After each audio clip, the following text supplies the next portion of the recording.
attention to get the information, what's going to be most helpful to you. Yes, have great materials, but the information, putting it up here, and putting it in practice. We got through Sandy, we built back better, we built back stronger. You know, what we have to do is we have to inform ourselves and prepare ourselves better. That's going to make a difference. We're all going to live through another hurricane in our life. God willing, nothing like Sandy, but you can't be too sure. So I would just say be prepared. And thank you all for taking the time out and be a part of this. Have a great evening.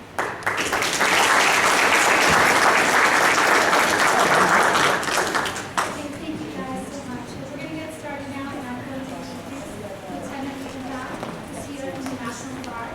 Thank you so much.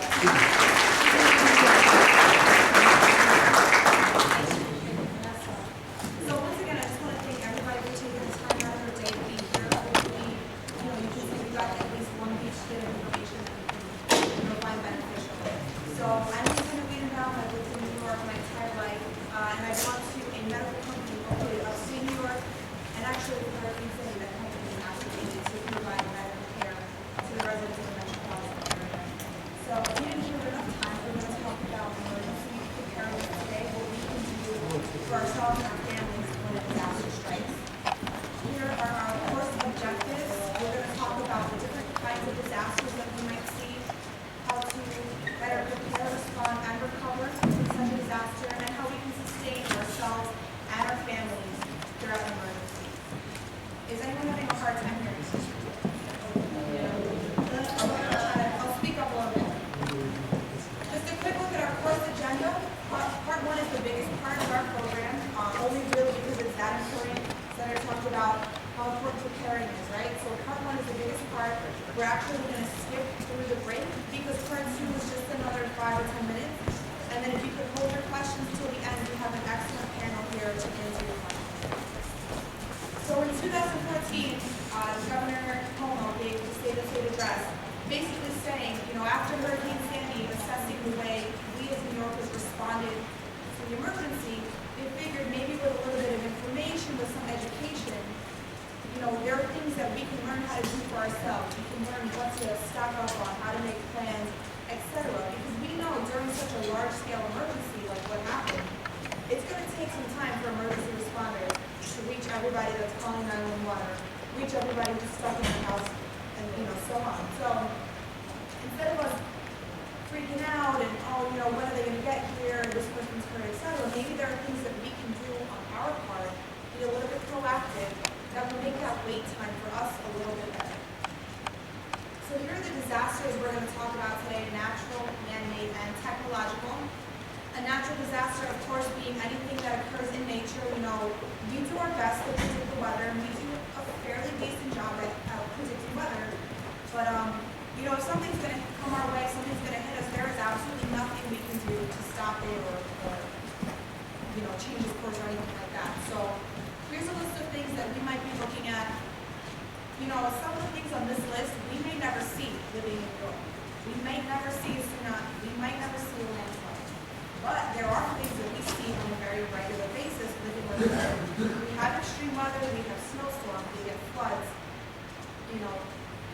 etc. So those are the things that you want to look at and say, okay, this is probably going to happen once or twice, in my lifetime. Maybe that's something I want to be prepared for. Man-made disasters. Living where we live, we have many structures. We have bridges, tunnels, skyscrapers. All of those things are built by man and woman, and they can potentially fail. So the failure in any one of those structures would be considered a man-made hazard. Just like a large-scale transportation accident would be considered a man-made hazard, dam failure, and of course terrorism is included in this category. And then we have technological disasters. This is something we think about a lot more these days. We're also immersed in technology. Everybody has a cell phone and a laptop. But you want to think, when is the last time I backed up any critical data that I may keep either on my phone or on my laptop? Or, if there was a technological threat, would I be able to reach all the people I needed to get in contact with? Would I be able to access any important information that I keep on my computer? What also is very important that we realize is these systems here, our transportation, our water system, our power, all of these systems are controlled by technology. So if there was a technological threat or attack, we could potentially lose either one of these systems. So here is a chart depicting the risk profile of different states. Is this better? Yeah. So here's a chart depicting the risk profile of states all around the country. Most states have a fairly low risk profile. And then when we look at larger, more populated states, obviously that risk is elevated just a little bit. And we get, Washington, D.C., obviously the Pentagon, the president. That risk, once again, is elevated. And then we get to New York. So New York has an above average risk profile, right? That can be kind of scary to realize, and it's not meant to scare anybody, but it's just meant to make you aware that there are many risk factors that are accounted for when we do this number. And it's important that we know what those are, right? The large coastal area, the skyscrapers, the structures, the population, and then of course the many terrorist attack threats that we receive on a daily basis. All of those factors are what contribute to this number. And it's very important that we know what they are so that we can do whatever we can to be prepared for any of those things happening. So like I just said, you want to understand what is likely to affect you, your family, and your community. And then once again, our course overview, we're going to jump right into prepare. So in the event of a disaster, like I said in the beginning, emergency responders might not be readily available. So first of all, it takes time for those people to receive their orders, right? But then they also have their own families to prepare and take care of. And then it's time for them to come and help whoever's needing help. So maybe there are things that we can do, some advanced planning on our part that's going to make our response significantly better.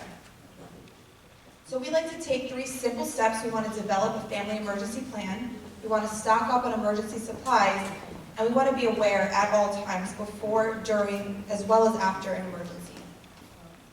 So we'll kick it off with the family emergency plan. The first thing you want to do is sit down with your family and discuss what it is you actually need to be prepared for. So like I said in the beginning, maybe that's the flood or the snowstorm that we're probably going to see again.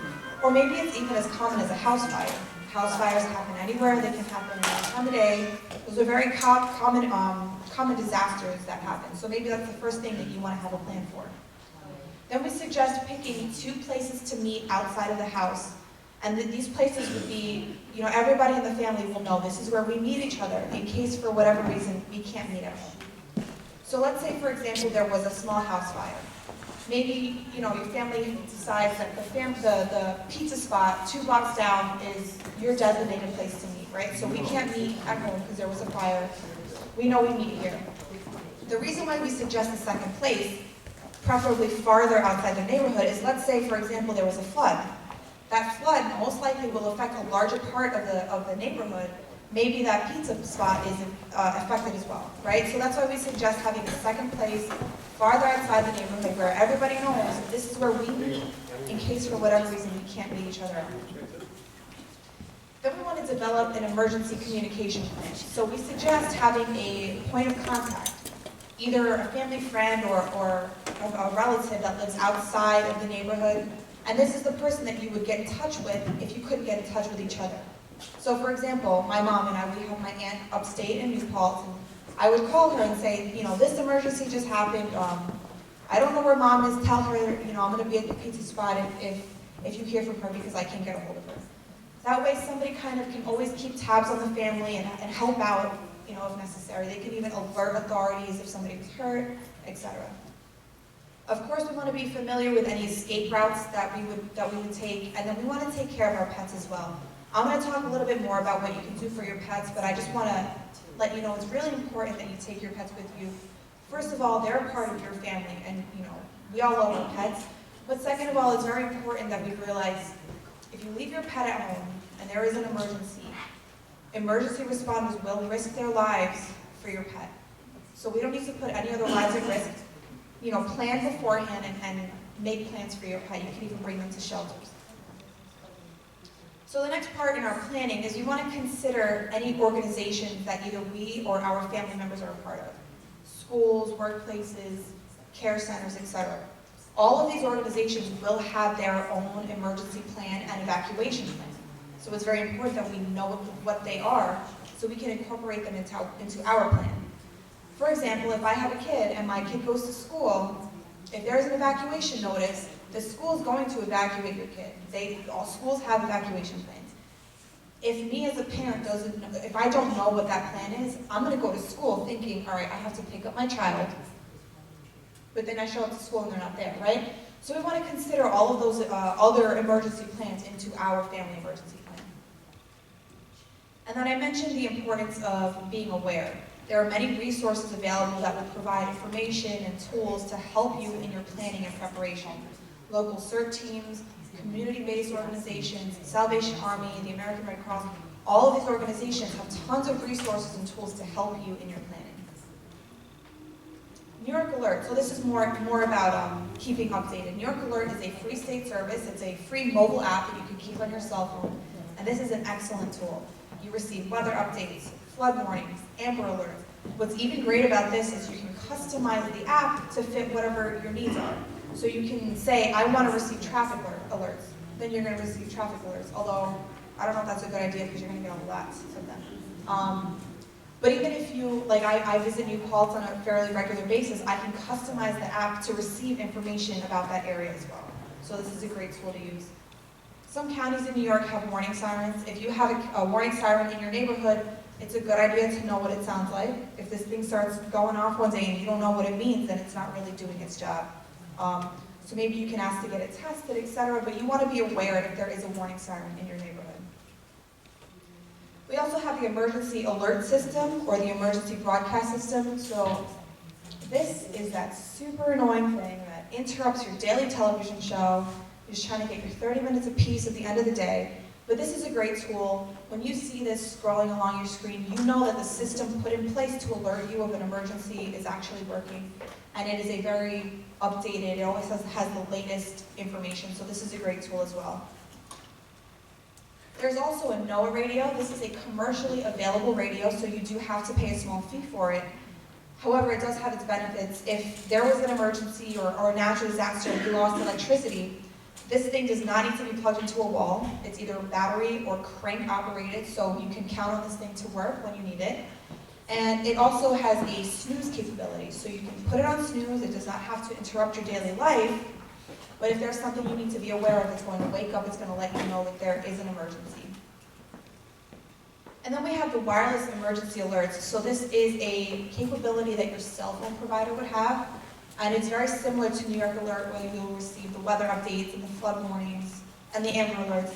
It's just important that you know it's really only the major providers that have this capability. So not all cell phone providers will have this. So if yours doesn't, make sure you know about it, and then you can download definitely New York Alert in that case, so that you always have some type of way to receive information.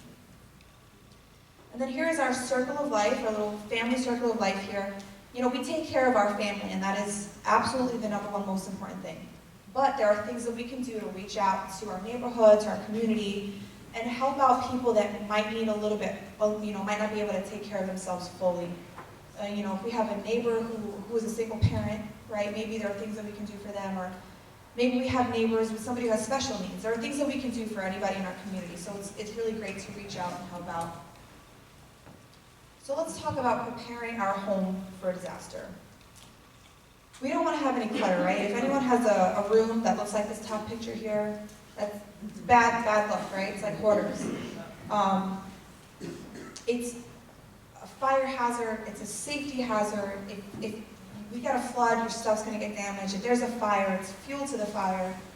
If somebody's trapped, for example, and there are emergency responders trying to run through the room trying to save somebody, they're not getting through that, right? So we want to do what we can to keep stuff organized, limit the amount of clutter we're keeping in the house. And we also want to limit the amount of combustible materials that we're keeping, either in the house or in the garage as well. Once again, that's fuel to the fire. Maybe you keep 2 or 3 cans to operate whatever systems you use, but anything more than that, like some people have 8, 10 cans of gas, it's a little too much, right? Speaking of fire safety is super important. We want to have a smoke detector on every level of the home, preferably placed by the bedroom so it has a better chance of waking us up. And then it's suggested to change the batteries twice a year. We like to use daylight savings time as a good way to remember when to change the batteries, but you can use whatever system works for the family, maybe your anniversary date, your kid's birthday, your holidays, whatever. As long as everyone knows it is time to change those batteries, because it's very important. So let's talk about 3 classes of fire. We're in a firehouse, so maybe they know a little bit more. We'll get into that at the questions and answers. But we'll talk about 3 classes of fire today, A, B, and C. Class A being ordinary combustibles, things like wood and paper. Class B being flammable liquids like grease and oil. And then Class C, electrical equipment like appliances. And an easy way to remember this is Class A, ordinary combustibles leave ash, A for ash. Class B, flammable liquids boil, B for boil. And Class C, electrical equipment have a charge, C for charge. And I'm sure everybody knows this already, but in case we don't, it's important to know the difference because we can only use water on Class A fires, right? We don't want to throw water on a grease fire, it's going to spread all over the place. We definitely don't want to throw water on like electrical equipment up in flames. That's a pretty bad day. But what we can do is we can get a fire extinguisher that is Class A, B, and C, and that fire extinguisher can handle all classes of fire. Carbon monoxide. So carbon monoxide is an undetectable killer unless we have the proper detection equipment, right? So just like the smoke detector, we want a carbon monoxide detector on every level of the home, once again, preferably placed close to the bedroom, so it has a better chance of waking us up. And just like the smoke detector, we want to make sure that this thing is installed properly, it's functioning, the batteries are being changed on a regular basis. And we don't want to use any unventilated portable heating units that can produce carbon monoxide. We don't want to operate any damaged utilities that can produce carbon monoxide as well. Speaking of damaged utilities, we might find ourselves in a situation where we need to turn our utilities off. Either we're evacuating or they become damaged. So the first step in that is to make sure we know where they all are, right? That's the first step, make sure we know where all of our utilities are. And then, if we need any tools of some sort to shut them off, you might need a wrench, you might need a flashlight to see your gas, maybe you need a stepping stool because you have a really high electrical box.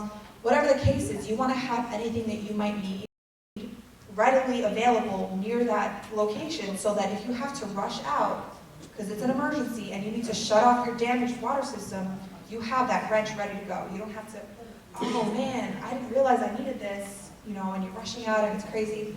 So that's why we're mentioning this to you. You're going to see this warning 2 more times, only because it's that important. Once you turn off your utilities, you do not want to turn them back on unless they've been inspected and approved by a professional. I've heard terrible stories about people not listening to this warning. I've heard awful things.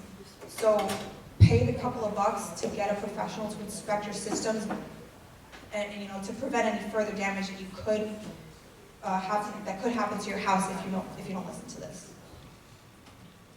So here's what your electrical system might look like. We're just going to go through all of these really quickly, just a couple of pictures here. Hopefully we all have the more up-to-date one where it's just one main switch that can shut everything off. If we don't, and we have fuses, that's fine, but we want to know what fuses, obviously, to be playing with in order to shut the whole thing down. And then maybe it's a good idea to have a couple of spare fuses in case any of those burn out. What your fuel might look like, see something like this, maybe you need a wrench to turn this off, And then it's also important to know, generally speaking, in most cases, when the valve is perpendicular to the pipe, that means the system is off, and that when it's parallel to the pipe, the system is on. Once again, that's generally speaking. You still want to make sure yours works that way. If any of us live in multi-dwelling apartments, we might have all of these systems somewhere. It's a good idea to know which one is yours, maybe.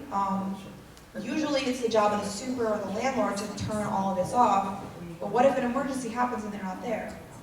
Then maybe you want to know which one's yours. Actually, an instructor used to talk about how she tied a pink bow to her gas, right?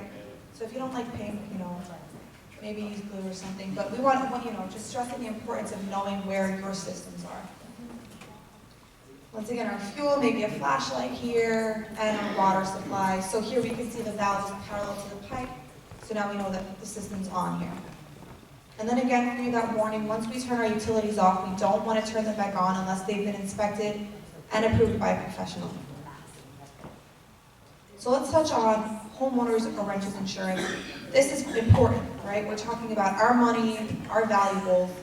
So the first thing you want to do is make sure you know what's covered in your policy. Reach out to your insurance company, make sure you know exactly what kind of policy you have. Depending on the kind of disaster that happens, right? Do we all have flood insurance, for example? So you want to make sure you know what you have covered. And then we suggest making a digital record of anything that you would claim on an insurance claim. So take pictures of all your stuff. What you can do with those pictures is you can save it into a file and put that file on a flash drive. That way you have that flash drive, you can throw it into your Go kit maybe, and that way you can always access those pictures, access that information. So if you're filing an insurance claim and, God forbid, your whole house is up in flames and you have pictures of everything, it makes your insurance process a lot easier. What you can even do is save those pictures on a PowerPoint. I'm getting a little, far into it, but if you save your pictures on a PowerPoint, you're able to type descriptions. So you can type dimensions, color, price, etc. So emergency supplies. We suggest having a stock of supplies in the house that will last you and your family from 7 to 10 days. So after Hurricane Sandy, we know that a lot of people were out for even longer than that, right? So I'm not saying you should all stock up on 30 days of supplies, but you want to assess your situation. How many people live in your house? Do you live in a flood zone? That's going to change how many days you need to be prepared for. So that's the first step. And then we're also going to talk about a Go kit, which is essentially a smaller version of all of the supplies that we would keep in the house. Something that you can kind of just throw in your bag and leave with. So the first part of our emergency supplies is a first aid kit. First aid kit is super important. You can potentially save a life using stuff in this kit. So you want to get good stuff here. What I like to point out here is a tourniquet. Learning how to stop the bleeding is one of the #1 ways to save a life. Get a tourniquet, learn how to make a tourniquet out of household supplies. It's actually not that complicated. Also really good to put in here are allergy pills. If you find yourself stuck in the house for a week and a half, 2 weeks, if someone has an allergic reaction, chances are you're not able to take them to an emergency room or emergency responders can't get to you. Who knows what the situation is? So allergy pills are something I'd like to put in here. And also, if anyone in the family takes a regular supply of medication, if you're able to get an extra supply, that's a good idea to throw in here also. Some more protective supplies. I won't go through all of this, but I like to point out 2 things here. I like to point out a whistle and closed-toe footwear. So with the whistle, a whistle goes a really long way. If you find yourself trapped, a whistle's going to do you a lot of good. Rose used the whistle and it saved your life, right? Titanic. Yeah, okay. And closed-toe footwear. So I wear boots every day. I kind of take this for granted, but if you're cleaning up after a flood, for example, in the house, and your house is 1.5 feet of water, and then you and your kids, you're all cleaning up, we stub our toes in the middle of the night in our house. So who knows, this is just to prevent any bacterial infection that could possibly happen. It's my favorite slide. We all need to eat. And we all like to eat. We're going to have to eat, obviously, if we're stuck in the house. So we want to stock up on some food. Energy bars, non-perishable items, canned goods. If we're getting canned goods here, we need to make sure we're getting a manual can opener, right? Because the electrical one's not going to work. Or, these days we can get the ones that you can pull open with your fingers. But very important when we're talking about food is expiration dates. We're keeping this stock for who knows how long we're going to, before the next emergency. So you want to keep those expiration dates in mind. You can label them or highlight them. And what you can do is when those dates are coming close, you don't have to throw it out, you don't have to waste your money or your food. You can eat it, because we do have the luxury of getting food that we like. And then you just restock your supply. Water, even more important than food. It's recommended to have 1 gallon of water per person per day. It's a lot of water. I can't keep all that water in my little apartment. So maybe you have a couple of cases, depending on how many people are in the family. But then there are other things that people like to do if we get notice that the water system's going to be down. People like to fill up their bathtubs, you can fill up your pots and pans and everything like that. But also keep in mind that the 1 gallon per person per day is not only for consumption, but for hygiene and other things as well. Speaking of, we want to have some hygiene supplies. So obviously soap and shampoo, that's common sense stuff. We know we need that. What I like to point out here are garbage bags. If we find ourselves stuck in the house for like 2 weeks, you're going to want to be able to section your waste and your garbage off and not kind of just be living around it. During an emergency, a lot of the times we're not able to take our garbage out on a regular basis, so I think garbage bags are great. Also, toilet paper. If we're stuck in the house for a week and a half, there's 1 roll of toilet paper left. I really hope you have baby wipes. And some more tools here. Just once again, we take these things for granted because We can run to the store whenever we need any one of these, but the point here is you're not going to be able to do that. Extra batteries, maybe extra flashlight, a cell phone charger even. Duct tape is useful in a lot of random situations. Waterproof matches, anything you think you might need. And we all have important documents: passports, social security cards, medical documents, financial documents. We want to do what we can to protect those important documents. So maybe it's a good idea to have some spare copies in a waterproof Ziploc bag. That's a good system. What I like to do here is I like to scan these and make them digital as well. Because what you can do is save all of those copies on your flash drive that you're going to have in your go bag. Put that file right next to your insurance claim file.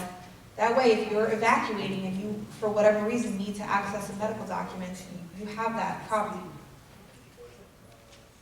So I mentioned pets, right? Every family is going to have different needs, and we're going to want to customize our supplies to the needs of our families. If we have pets, if we have babies, if somebody has special medical needs. So we need to customize our supplies to fit those needs. Here's what a typical pet kit might look like. Pets need food and water just like we do. They have immunization records, medical documents, etc. And you're going to need those documents if you plan to take your pet to a shelter. So if we evacuate, what are we going to do? We're going to grab our Go Kit, and you're going to get a great starter Go Kit with you today. The Go Kit is just a smaller version of all of the supplies that we just talked about, something that you can either keep in a backpack or a duffel bag and throw on your back and leave if you have to evacuate. And it's suggested to have one for each member of the family so that we can do our best to keep it as lightweight as possible. And then here's what we might want to put in a Go Kit. Again, I won't go through all this, but I'll just point out a couple things. Small quantities of cash, you definitely want to keep in there.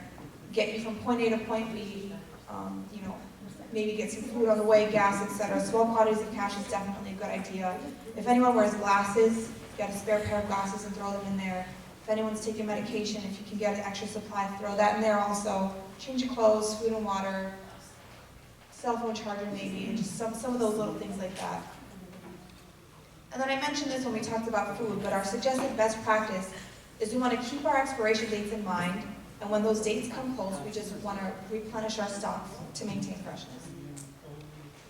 And then we talked about first aid supplies, but maybe it's a good idea to invest in a class or two, learn some basic first aid, something that we might find useful in an emergency situation. Like I said before, learning how to stop the bleeding is one of the #1 ways to save a life. Just learning some basic things that we can, it's better to learn these things and pay for a class or two and never need it, rather than finding yourself in a situation where, maybe you could have done something to help somebody. Once again, some more first aid stuff, maybe learning how to do CPR, learning how to use a defibrillator. Always better to know this stuff than not know it.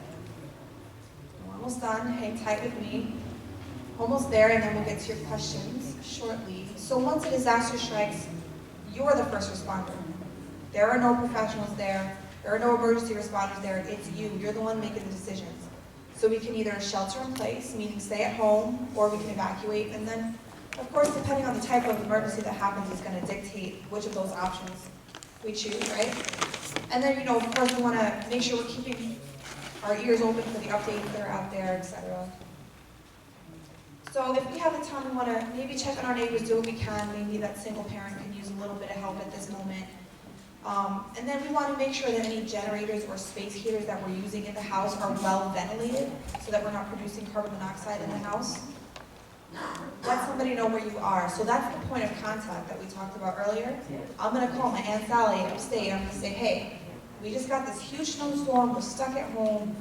No one's hurt. We have this much food, etc. That way, she can even alert authorities if somebody needed help, and if maybe I'm not able to get a hold of them. Once again, monitor any alert systems that are out there, and we want to assume that all down wires are live and dangerous, and we definitely don't want to go near those. What is a boil water order?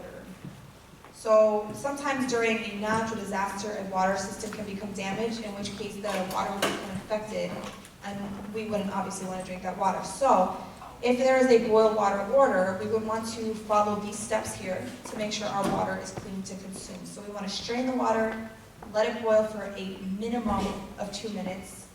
And we definitely want to let the water cool before we drink it. And then that water is safe to use, so we can fill up our pots and pans and containers. And here's a list of things that we would not want to use unboiled water for. So obviously, drinking, preparing food, that's common sense. But I actually thought that making coffee, I didn't have to boil water first. But the water's not coming to the 2 minutes of boil, etc. It's still a risk. It's still a potential risk.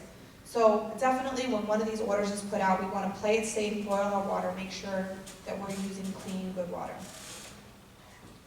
What do we do if we're trapped? So hopefully, if you're lucky, you're going to have your cell phone, it's going to have battery, it's going to have service. And in that case, you can call 911 and wait for help.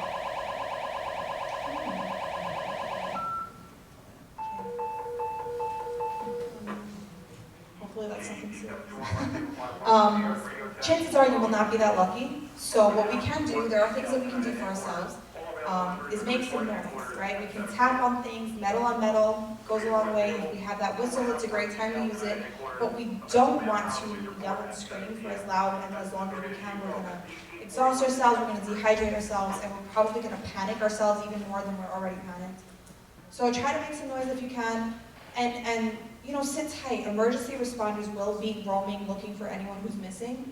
So rest assured that people will be looking for you. You just want to be careful. If anyone's ever played Jenga before, sometimes moving one piece can cause an entire structure to collapse, right?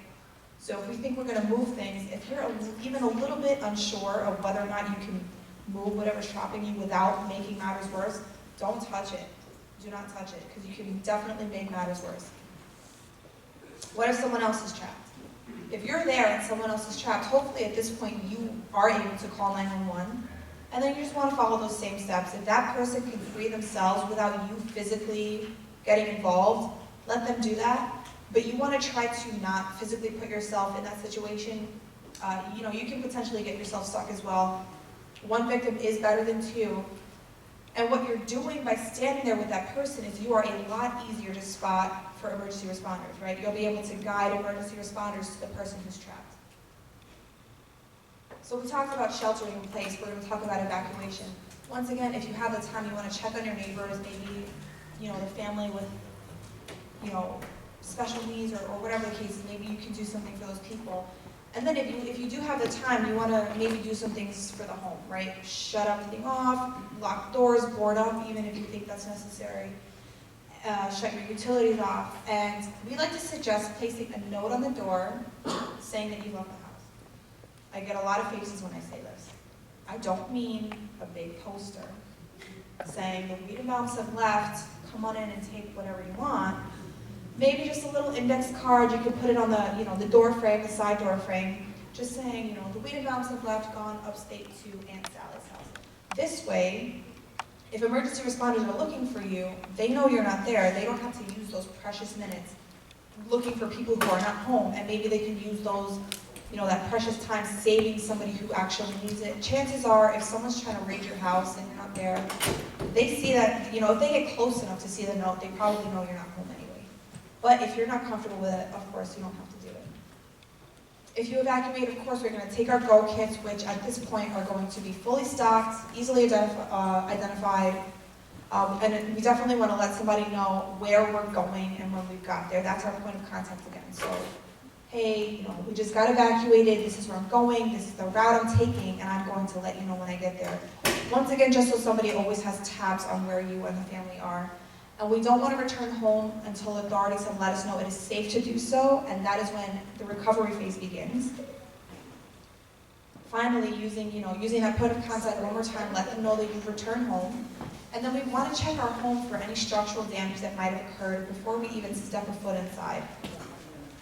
Local authorities are going to be giving instructions at this point when you can take out your garbage, etc. And then this is a great time to make contact with our insurance company. And we're all going to have that flash drive ready to go with all of the pictures of our damaged stuff. So that process will be a lot easier at this point. And we want to be wary of any scams. Unfortunately, during a tragic time like this, there are people who will try to take advantage. So if you come across any scams, alert them to the authorities, and do your best to try to ensure that any organizations you're using are valid organizations. Finally, the last time this warning, once we turn our utilities off, we do not want to turn them back on unless they've been inspected and approved by a professional, and we always want to assume that any down wires are live and dangerous. And this is the last piece here, emotional needs. You know, during times like this, they're very chaotic, they're very busy, very crazy, and a lot of us put our emotional needs kind of like to the back of the head for a little bit. And that's okay to do that for a little while. You know, we're taking care of our family, we're moving from A to B. You know, we lost all this stuff, all this material stuff. But it's very important that we address those emotional needs. It's very important. Everybody will have some kind of reaction to a traumatic event like this. Either, you know, it's either going to happen instantly, sometimes that reaction is delayed, but it will be there. So we want to address those. It's important. There will be resources available, mental health, clergy members, friends, even family members. Make sure you take care of those needs. We can't, to the best of our ability, take care of our family if we are an emotional wreck, anxious, overwhelmed, etc. Once again, our circle of life here, you know, we want to do what we can for our families, of course, but maybe there are things that we can do for our neighborhood and our family, or our community. And some of us have special skills, special certified skill sets. And if we want to provide those skills during times of need like this, we can do so by going to the website at the bottom of this page. That website is also on the blue cards that you received before the presentation. And even if you don't have a special certified skill, you can still offer your help by going to that same website. And that concludes my presentation. Thank you so much for your attention.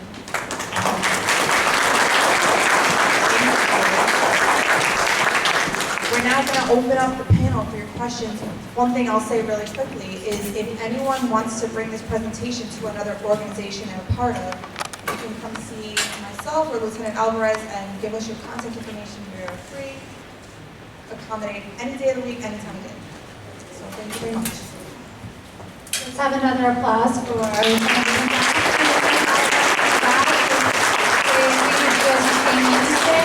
Alright, so we have, actually I'm going to hand over the microphone. I usually like to give this over to Pat from the Department of Homeland Security, and he kind of takes over this area. But I stand here to answer any potential questions as well. Yes, sir.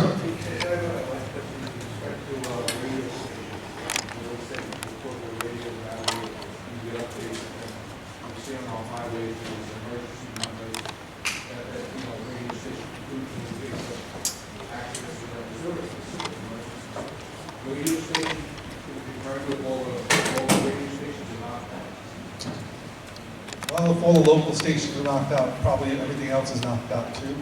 But for the most part, whatever your preference is, whether it's WDBO or get something, walk. Actually, walk used to be with Suffolk County in their EOC. Yeah, that's the best thing I tell you.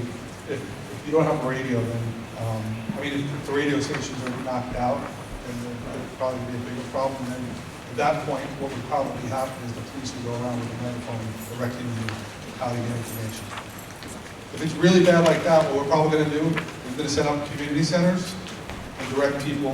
This is where you can go to get information. And you have to think about Hurricane Andrew. It wiped out Florida. There was no landmarks or anything. So what they did was they would set up the virtual messaging boards that you see here, and they would set that up in a community area. That's how people got their news.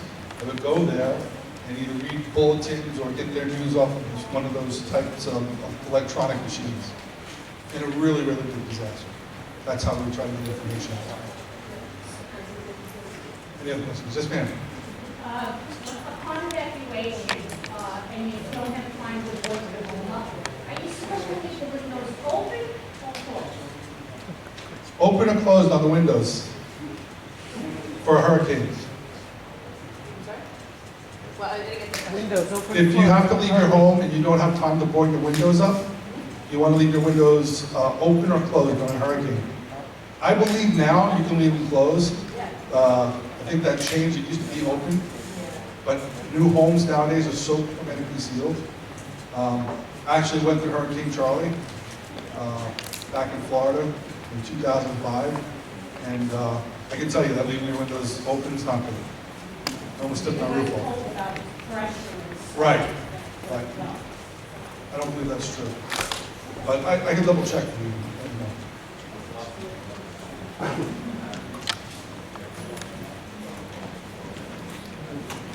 Yeah.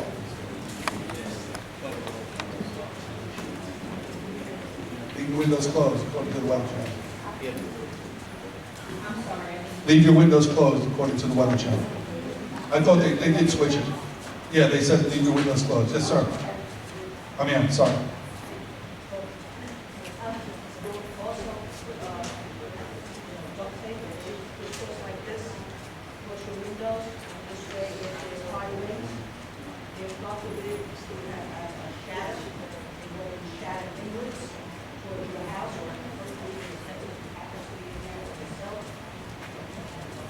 Yep, and you want to keep the bigger pieces too. So you don't have the little pieces of shorter glass. Any other questions? Yes, ma'am. I'd like to find out, I live in a senior community, and I'd like to find out if these packs are available to the seniors in the complex. Or would they have to come to the meetings? It's something we give out at these types of events. They would have to come to one of these types of events to get the Because a lot backpacks. of the people in my complex, you know, like they use walkers, and they're in wheelchairs and stuff, and kind of. And like the senator said, the packs are good, but the important stuff is the information. Oh, the important stuff is the information. The packs are great. It's the information that counts. And we have this program available online. So they can go through this and take this. And if you want to take a book for them, in the back, we have all this information that you got today is in our book. Okay, And it has a website you can go to get it electronically too. thank you. And just to follow up, as was mentioned by the National Guard, they do these trainings without the backpacks. So if you need, and they can come out as quickly as possible, and there's no restrictions. Okay, I set up with my manager. Right, right, and each of the presentations share with you how to provide materials in your own backpack. At the very front, the Department of Homeland Security also, is Department of Homeland Security that does the little, the little fold cards? Did you guys get one in the front? Yeah. It tells you a list of all the things that you should have, right, in your backpack. So that should give you an idea. Sometimes, you know, it's nice to have these beautiful backpacks already pre-done. Wait until you get them. This is one thing I say to everybody at every single session. When you get these backpacks, they're so exciting. There's so many great things in there, including things like utility gloves. Like the guys love this when they're doing electrical work. They have these gloves. It comes in the bag. So you take them out. You know, you're like thinking next time, I'm like, oh, I gotta change something. Let me go to the backpack that has it in there. The intention is to have everything in the backpack for the emergency. It's not take everything out of the backpack isn't so amazing, and then the emergency comes and you're like, oh my God, where did I leave this? And what happened to the scotch tape and all the things that are in there. So try to keep them intact. But to answer your question specifically, we at the governor's office come and do these types of events everywhere. And actually we have two coming up. We have one more tomorrow in Southampton, and I think we have one in November in Port Jefferson Station. But we can, if you wanted to do one that's specialized with the backpacks, our restrictions are that it must be open to the public. So if your location doesn't allow us to open the place to the public, then the National Guard, they come in, they do their presentation, and that's it. Okay. But If she calls our office, we'll make sure that we can get someone over in that area. perfect. The other thing is, too, we've done a lot of things with locations like AARP and the VFW groups and all, we come out to wherever you want us to come out, as well as the National Guard. We will cater something specifically to you based on what your needs are, okay? So take their information, take my information, and leave no stone unturned, right? Any other questions? For a man-made disaster, I'm just curious, fallout shelters. How do we find out where our fallout shelters are in our neighborhood? Is there any type of website that? Well, you go to Suffolk County's website. They have a lot of information on their website. I don't know if they have fallout shelters, but they do have normal shelters on there. You can find out where the location of where your shelter would be in your community. However, what it won't tell you is that just because the shelter might be designated in the school around your house doesn't mean that that's the one that's going to be open for that disaster. You got to pay attention to the news because the Drake Frost will open up the shelters based on what the county needs are. And they might not have the staff to open a bunch of them, so they might only open a few. But, yeah, every disaster, I think they mentioned it starts here and is local. Yeah.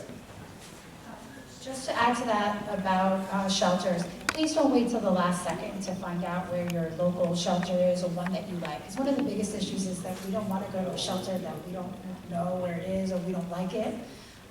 When you know in advance which of the shelters that are ones that you like, so that when there's an emergency, you more or less know where to go.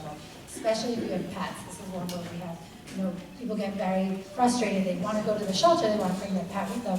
Not every shelter takes animals. So it's very important for you to know or have a plan in advance about what you're going to do with your animal as well as what you're going to animal is a nice pet. Pet. Okay, don't bring fish. It's a And this is the type of season I tell everybody, one more thing about shelters. Shelters are great, okay? But this is the type of year with Thanksgiving around the corner that you want to make up with your relatives that live someplace else. Because I'd much rather sleep on that couch than in a shelter. Just saying. Yes, sir. What would you do if there's no fallout shelters and you Well, you would get the proper directions. I'm not saying there's not a shelter. There might be another shelter. Sometimes the answer is just shelter in place. I mean, if we're talking about fallout, and there's ways to just shelter in your home, you'll get directions from the county on what steps you need to take. I know I have a question back here. It's similar, because I lived in the city for 9/11, that's why we moved up here. So my concern is there a plan that if there was another attack of some sort, is there some type of plan for us to find safety because our cell phones didn't work, it was a mess. So I'm wondering if there's a plan in place for just in case. Yeah, we have many plans in place. We test those plans. We just tested, we brought up fallout. We tested, Millstone, Connecticut's a nuclear plant across the sound from us. We just took part in a federal exercise to test their plan and to test our plan. We did the same thing with Indian Point. This goes on because part of Nassau County is in the 50-mile area, just like parts of Suffolk's in the 50-mile area. I just toured Plum Island yesterday, and we did there was a whole presentation about that from Millstone, so we coordinate regularly. As far as information goes, if cell phones don't work, just remember, because you don't have cell phone service, you probably still have texting capabilities, and we also have the messages that pushed out. I got woken up early one morning after the explosion in the city when they were looking for the bad guy, and it gave me just his description. That is huge. That capability is huge. It told me, if you see this person, click on this link, you go here and report it. We're incredibly in a better place than we were in 9/11. A lot of it's because 9/11 happened, a lot of it's because Sandy happened, and just when we thought it couldn't get any worse, Nemo happened. We got 30 inches of snow. What have we done as a state? We've done a lot of things under this governor. He takes this seriously. Senator Croci, I knew before he was a senator, he was the town ISIL supervisor. So our relationship starts back there, and he takes this very seriously. We have we have 10 stockpiles throughout the state with equipment. We have 2 on Long Island. Well, one's on Long Island in Suffolk County, the other one's in the city, but it's technically on Long Island.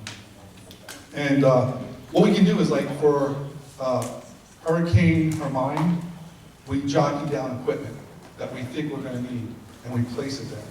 So it's more readily accessible if we should need it. So we've got 10 stockpiles throughout the state that we can move equipment in automatically. We also have 9 stockpiles of gasoline. That's a first ever in the state of New York. We have 3 million gallons of gas on Long Island. How long do you think that's going to last in an emergency? 1 day. 1 day. But that 3 million gallons of gas will last 1day, and we can tap into the other gas around the state. That'll make us, hopefully it'll make it last until we can get the ports back open after a hurricane and start the fuel coming in again. But we also, under Governor Cuomo, we now have about 850 gas stations on Long Island alone that are now capable of accepting a generator, or they already have generators. And I'm talking about generators that are going to run the whole operation, not just the gas pumps. Because one thing we found out after Sandy was Long Islanders don't like the way meals ready to eat taste. Those are MREs that the soldiers eat. They don't like them. They'll take them because they can sell them on eBay. But They're gonna wait for the bagel shop to open up, okay? And that's the great thing about the government fuel initiative, is that we're doing with these convenience stores where you can get a toothbrush, or you can get something that you might have forgot to get before the storm hit. And the other part of it is, we have special license plates that we came up with, because a lot of municipalities don't necessarily, they have like emergency response vehicles, but they weren't designated. So we've opened it up to, we've given them special license plates so they can tap into the fuel just in case, like first responders. So a lot of good things going on. That's one of the biggest initiatives we work on. And we tested that plan. We tested that plan over the summer where we actually distributed over 20 generators to these gas stations, timed it, we evaluated it, we made steps. Because we're never going to be perfect. It's always, you're trying to get to be as perfect as possible. There's always going to be issues. People don't understand that, we have traffic all around. So if you're going to evacuate, you're not going to wait till the last minute, right? What you're going to do, if you want to evacuate, is a week ahead of time, you're going to say, you know what, I've got leave, I got vacation I have to burn anyway. I'm going to go out and take a few days off and get out off the island. You have to make that decision. The governor can't make it for you. County executive can't make it for you. That's an individual choice. And this is why we give you this information. How are you, trying to help you to make those decisions. Only you can really make those decisions. But, yes. I remember back in 9/11, the police officer's radio frequency wasn't safe with the firefighters, and they weren't talking to each other. That's a national plan. Yeah, it's still being addressed. The deadline, I think, is 2020. It's a lot of money, everybody's trying to get on the same frequency, but we do have, just because we're not all on maybe the same channel, because there's a reason why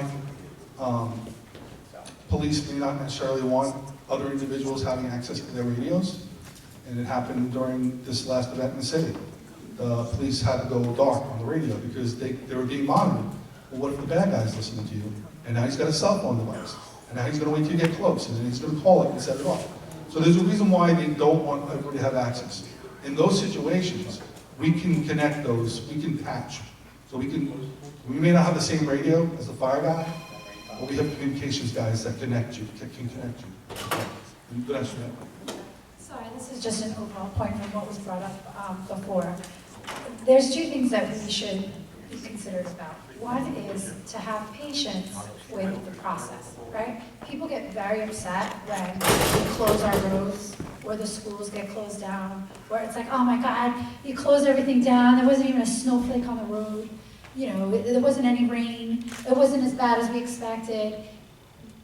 We understand the frustration, believe me, we're not trying to alarm anyone unnecessarily, right? There is a balance that we're trying to find between making the public aware of a crisis that is happening, and at the same time, not, exasperating a situation that is not a situation that we should all freak out about, right? You guys have seen that whole comedy bit about the milk and bread, right? I feel like that's how we get sometimes when we announce, like, by the way, there's a hurricane coming, there's another superstorm coming.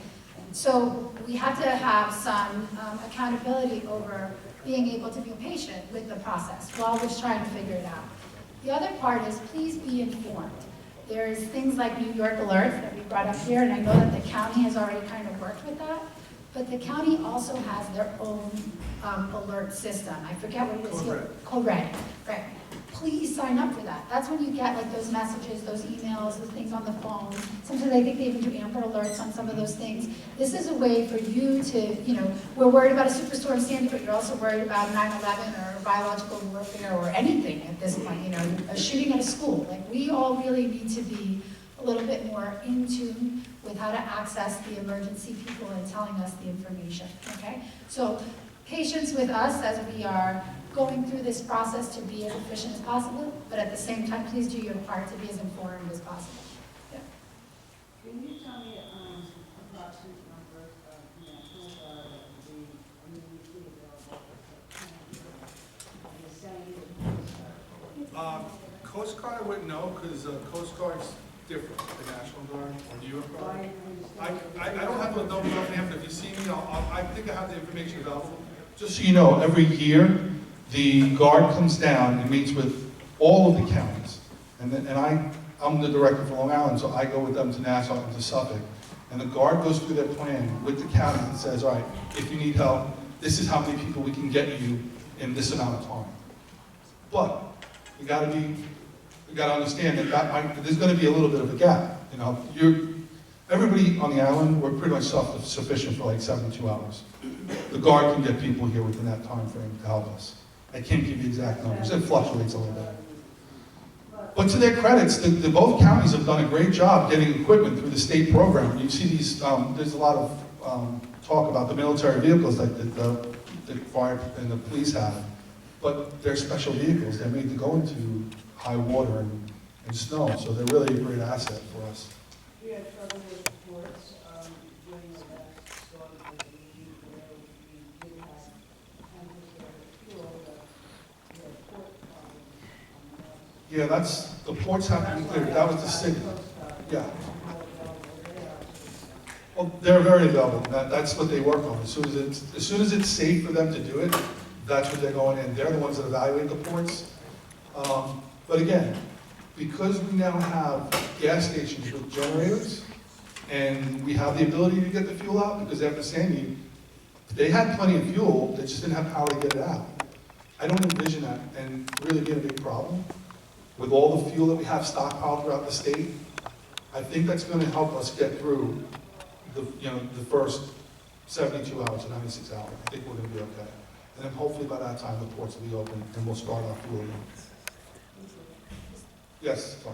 If I may, when there is a snow emergency and blizzard, and it's declared snow emergency, people should really take heed to that and stay off the roads, because what happens is on the highway, some people actually abandon their cars because now they're stuck, and as first responders, we can't get to them, and it's horrible. No. It's, people say, well, I have a four-wheel drive, but there are situations. A lot of people don't have four-wheel drive, they have all-wheel drive, which is different than four-wheel drive. Okay. No, it's not. And I agree with you, because from my house, during Superstorm, well, what is it? Winter Storm Nemo, we got 30 inches. It took me over 2.5 hours to get to Yaphank, which is normally maybe an hour ride. And most of that was on the side of the road with my red lights on, trying to get around traffic, because it was bumper to bumper because people didn't eat. To the governor's credit, and he got criticized for it. He did it once with the LIE, and then he did it again in a lighter fashion during the last storm. And let me tell you something, we were able to open those roads much quicker, because now you didn't have, because they can't plow if you're on the road, and you're actually packing that snow into the ground, and then it turns to ice, and then now we can't get it up. So the roadways were, during that last storm, I forget which one it was, because they seem to all merge in together now, but he did a great job. Much better than the county roads that they didn't follow suit. They had a harder time opening up the county roads, or the local roads. You had a question?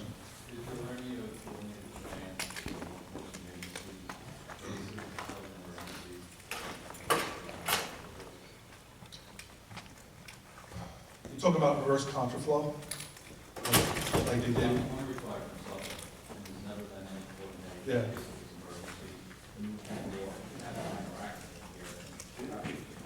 Right.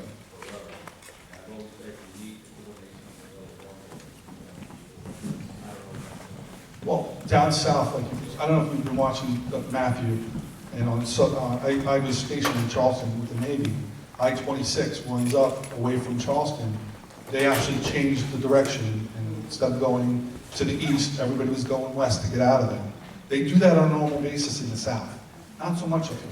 It's going to take a lot. Try to figure out doing that on the LIE.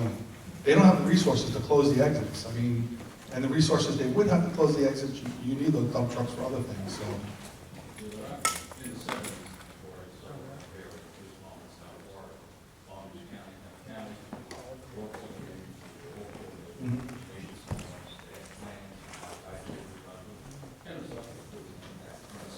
I can't speak for law enforcement because I'm not law enforcement. They may or may not have plans. I know state DOT, I work them very closely. They're a great state agency. They don't get enough credit for what they do. It would be tough to do it. They didn't say it wasn't possible, it would be tough to do it. Anything's possible, all right? Anything's possible. It'd be easier if we had gates that we could bring down and close, kind of like in the South. And there's been talk about doing that in other parts of the state, that maybe it'll filter down here at some point. Right. Yes, sir. Okay, I got a question, concerning fire. If, let's say you have to evacuate, Uh-huh. and you have, let's say, a rifle or something like that, should you leave at home, or should you take it with you? You know, I wish I could, I would call a law enforcement officer about that and ask them. I call the police department and ask them. You can call a non-emergency number and say, hey, look, I'm looking to evacuate, I have a firearm, I don't want to take it with me, or should I take it with me? I would say don't take it with you, because if you are on the road, your intention is to get to point B, but now you don't make it to point B, and now you got a firearm in your car, and something happens, now you're kind of stuck. Best thing I would think is if you have a safe at home, to lock up your safe, or see if the police department will accept it from you if you could turn it in temporarily. But they would be the best ones to ask for that question.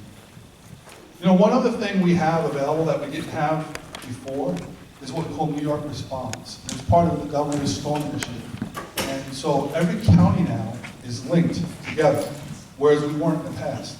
Everybody used their own system within their EOC to ask for stuff, or to offer stuff, or to report things. Now we're all connected with the state EOC. And so if I'm in Nassau County and there's a storm going on in Buffalo, I can follow what's going on in Buffalo, especially if it's weather coming my way. So it helps me prepare in Suffolk County for weather that might be coming my way from the west. Okay? That's a huge initiative. Yes? I live in a co-op with 334 apartments. So we individually have our own circuit, box. Do I turn off my electric and then have to have a professional come in when the lights go back on? No, you're talking about your like a breaker box? Yeah. I think if it's a breaker box and you want to turn it off, that's your prerogative. Okay, but I think... It's in your home, right? Right, but didn't they say before you turn anything back on, you need a professional to check everything? Yeah. Well, if you were inundated by water, yeah, for sure. If, and the fire department, and You would check with your building. yeah, check with the building too. They might have, there might be a master switch that they might turn off, but you're talking about a breaker inside your apartment or your Yeah, every apartment has their own, and I know the superintendent has access to the outside and the building. I would check with your superintendent work. And this is an overall, obviously you live in an apartment complex, a lot of people live in their own homes, so it's like a little bit different, but this is exactly what we're talking about, being planning in advance. Your special situation, you should have that question answered by your superintendent. What would be the protocol? If there's an emergency and I come home and the electricity's not on, or everything is an automatic shutdown and now I have to turn it back on, what's the protocol for that? So you should definitely check in with them, as each of us would check in with our own specific situation. I'm just checking in regards to time, and we're still here. We're going to stay here as you guys, as the rest of people have to get their bags. But I just wanted to say a couple of things. One is, this is just the beginning of you accessing information that's out there. Hopefully we inspired you to start thinking about your own plan, what you should be doing. Think of your other family members that may not be thinking about this on their own, like people that have to have medications, seniors.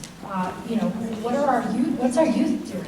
Not up in college, you think everybody's okay and you don't know what they're doing. So it's very important for us to be constantly engaged in accessing information that's really going to help us during our emergencies. And with that said, thank you so much for taking your time.